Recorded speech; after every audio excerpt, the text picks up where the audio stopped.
Are you unable to create custom mode on your DJI Osmo Pocket 1, 2, or 3? This usually happens because of firmware restrictions, software glitches, or incorrect settings. In this video, I'll show you how to solve the problem and create a custom mode on your DJI Osmo Pocket. So without any further ado, let's get started. Solution 1. Remove micro SD card. First, remove the micro SD card.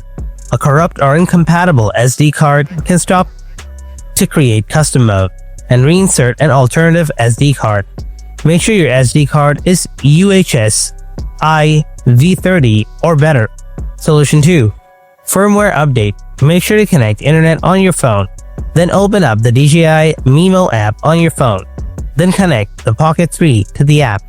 If the app detects the camera, if any update is available, an update will appear on the top of the home page of the app on your phone. Then install the latest firmware update. Sometimes a firmware mismatch can prevent startup, and updating usually fixes it. Hope your issue is solved. Thanks for watching. I'll see you in the next video. Until then, stay tuned and take care.